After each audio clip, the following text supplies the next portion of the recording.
Hey everybody, and welcome back to Concept Journey. I'm André Pelais, and this is episode 5. Alright, so for this episode, I'm doing another ideation process, but this one is a bit different. I'm using another software. This software is called Mischief. There is a free version and a paid version. What you are seeing right now, it's the free version of the program. It has a more traditional feeling compared to Photoshop, which I think is very neat and can help you free yourself from all these tools and options that you have on Photoshop that can distract you from the idea generation. I'm trying to design a sci-fi tank, kind of a ground vehicle but with a hover mechanism that makes it floats around over the ground. And as you can see, I'm trying that marker and pen type of sketch again. It's a very simple method. I really like to use it because it reminds me of the traditional media, which is my favorite. I post a picture every day on my Instagram. You can check it out if you want to. I'm gonna leave the link for that on the description. And because you are using a permanent pen, you have to stick with the ideas, other than using a pencil that you can erase. That makes your process really slow because you are sketching something and then erasing and then not trying to struggle with the idea. If you are using this method, you just sketch it out, and if it doesn't work, you move on. If it works, you work on the sketch a little bit more, and that helps you generate a lot of ideas and also helps you create something that you maybe wouldn't if you were able to erase it. After the first thumbnail ideas, then I move on to Photoshop because those tools are a little bit more necessary to clean up these sketches. I blow up the initial sketches and I work with a paintbrush over the top of it.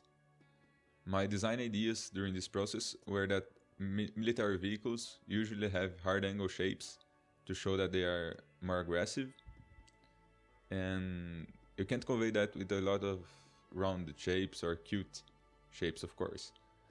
I also try to think about functionality, thinking on all the necessary parts, like it has to have the hover mechanism, the cannon, somewhere for people to stand on, some lights, this kind of stuff that goes through my mind when I'm refining these sketches. Now that I have the main shapes, I can really go in detail about those parts.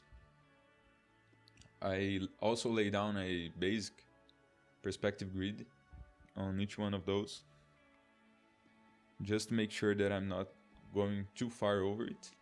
You don't have to be perfect about perspective, but it helps sell out the design, if it looks real. And I try to give each one more character, looking very different from one another. So when you are choosing one, you are going more for a direction than to a final design. The next stage would be taking one of these, moving on 3D or maybe a refined sketch, and then moving on with alterations on the design or any other minor change, since we already established the overall feeling of the vehicle. My favorite one is this one that I'm working right now. I think I will move it to a traditional MIDI sketch and then render it out. I want to do a traditional MIDI sketch to show you guys how I render a scanned version, which is really the fastest way that I know, since I don't have to work in 3D. And then I also don't have to work with a line drawing that takes up a lot of time. And that's what I end up using most of the time. On the final layout page, I add some value to these tanks. I simply put the line work on a multiply layer, so it doesn't show up the previous sketches, the base layers.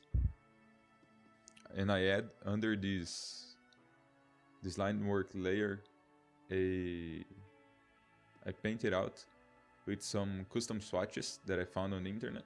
You can just search it out. They copy the Copic markers values. I like to use the cool grays, which are Basically grays with a little hint of blue. That gives more dynamic look to these sketches. If you have any questions, please let me know in the comments. I would really appreciate that. Also, give it a like to the video if you want to. It really does help me out. If you like this video, don't forget to give it a like and share it in your social media. It really does help me out. If you want to follow me on Instagram and Facebook, I'm gonna leave my social media links in the description. Also, if you want to see the final pieces that I create here, you can check on my portfolio on ArtStation. And that's gonna be it for today. Thank you for watching.